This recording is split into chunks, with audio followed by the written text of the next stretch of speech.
Surprise! Yeah, I'm back on TikTok and I'm here to deliver a very powerful message. And to a lot of y'all, it's going to be a message that y'all are not going to be ready to hear, but I hope sincerely that y'all stick around and hear what it is that I have to say. You know, for the longest time, for as long as I can remember, it has been a constant tug of war between my spirit and the forces of evil and the forces of darkness and the forces of light. And that tug of war ended on September 10th when I saw Charlie Kirk die. And the one thing that I couldn't help but notice was the amount of grace and love that Christianity showed. But when I spoke out against it, when I said that nobody should die for their beliefs and that's something that I will not stand for, I saw the so-called grace of witch talk. I started listening to all the accusations that people made about this guy and did research of my own.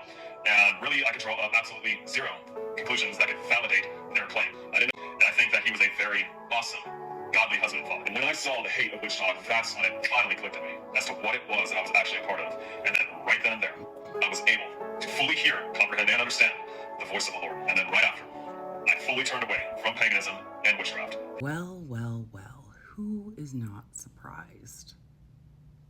Why is it every person who claims to be apolitical, while also benefiting from every structural privilege in our society, is so quick to denounce witchcraft and completely turn back to Christianity while they've spent the last 2 years dedicating their entire platform to debunking Christianity, calling Yahweh the devil? That's a pretty quick shift. But saying that it has anything to do with Charlie Kirk would be untrue. And since this person actually deleted all their videos, what's really odd is that in the beginning of September, I had a feeling something like this was going to happen. And I just happened to save one of the videos. That whole property has drawn a very big line against me, mainly because of what I am, me being a witch. This all happened. Kids, I've spent many years watching this dude come in and out of your lives, picking up the pieces of y'all's hearts and then just shattering them all over again. She always gave him chance after chance. One thing that your mom could not let go of was the undying love that she had for him. And unfortunately, I could never compete with it. It was always abundantly clear who she wanted. And the day finally came to where she finally made up her mind. I wanted to remain by y'all's side. I wanted to continue to be y'all's stepdad and be a role model and watch y'all grow and watch y'all excel in all that you do. But your dad, and inadvertently your mom and that whole property, has drawn that line against me. Oh, there it is. That was posted weeks before the CK thing. Well, that's a very sad situation. That just proves that as soon as anything relating to their spiritual beliefs becomes an obstacle or a challenge, they immediately jump ship and go back to Jesus. While he's claiming that the witch talk community's reaction to CK's death is the reason he turned back to Jesus, it's likely more due to the fact that he was rejected by his ex-wife and the family because of his practice. I also suspect that him and the ex-wife are back together. Also caught a snippet of whatever he said about the LGBTQ community, which, again, when somebody claims to be apolitical and they are benefiting from the privilege that being a cis white male gives them, of course they're not going to stand up for marginalized groups or communities.